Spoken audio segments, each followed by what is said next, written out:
The CIA assassinated your first popular leader, Mr. Lumumba, and then installed another dictatorship for the next 30 years.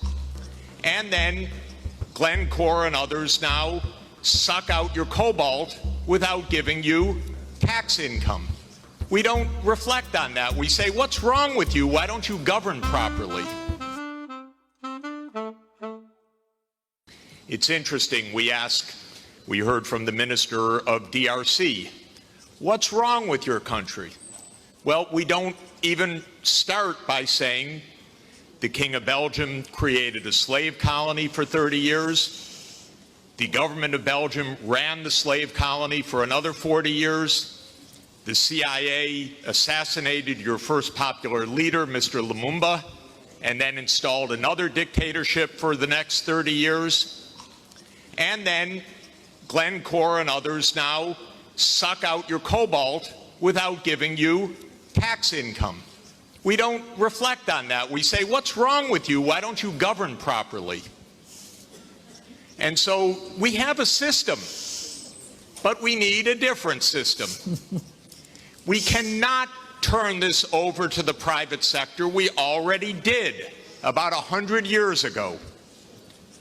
Not only to the private sector with the U.S. military behind it, with the defense of these property rights in the minister of Honduras's country, where United Fruit ran the country for a long time. And their attorney was the foreign minister of the United States, Secretary Dulles, and his brother was the head of the CIA and overthrew the next door neighbor, Mr. Arbenz, to make sure that United Fruit could have its property. So we have a system, but we need a different system.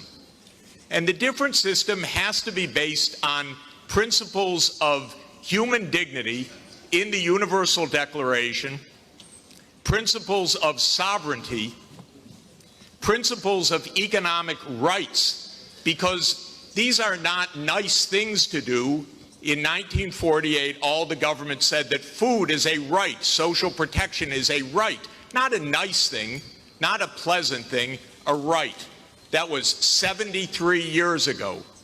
The SDGs are nothing more than our generation's attempt to honor the Universal Declaration of Human Rights. I come from a country that not only doesn't care about the world's poor, it doesn't even care about its own poor. 1 in 7 Americans is hungry right now, and they don't care. I mean, the poor people care, but one political party, all it cares about is cutting taxes for the rich and filibustering any solution. So we're in a world that's really tough. The private sector is not going to solve this problem. I'm sorry to say to all of the private sector leaders, behave, pay your taxes, follow the rules. That's what you should do.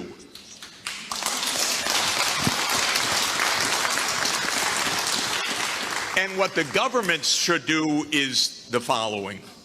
They won't, but they should. First, the G20 should become the G21 by inviting systemically the chairperson of the African Union and the African Union to be the 21st country. The European Union is a member of the G20 as the EU.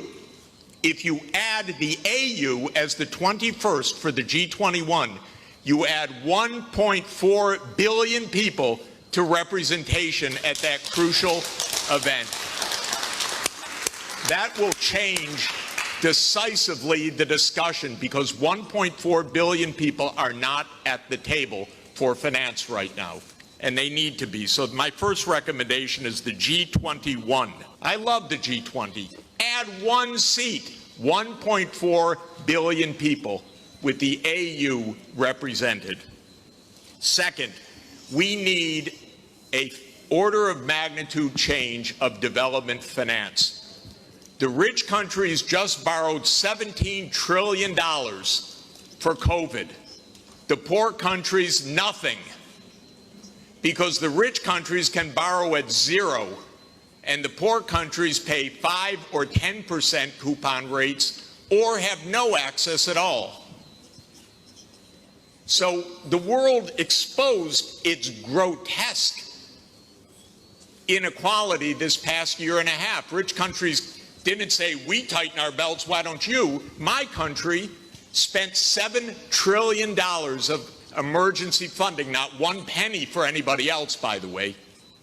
$7 trillion, it didn't even cross the imagination of the U.S. Congress to include a few crumbs for the rest of the world. But the poor countries cannot borrow.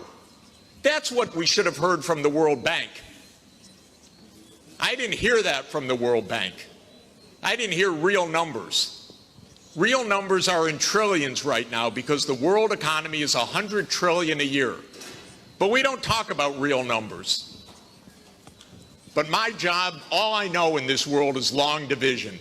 Divide by 100 trillion and then see whether you're talking about something real or not.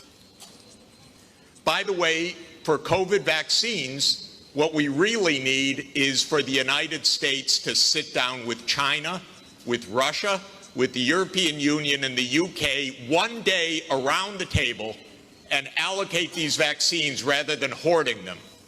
That's all it would take. The final thing is we need the UN as the core and central institution of this world, period. Because this is the only way we're going to have a civilized world is a strong UN. And it cannot be that the whole UN budget is less than my neighborhood's budget in New York. The UN core budget this year is $3 billion.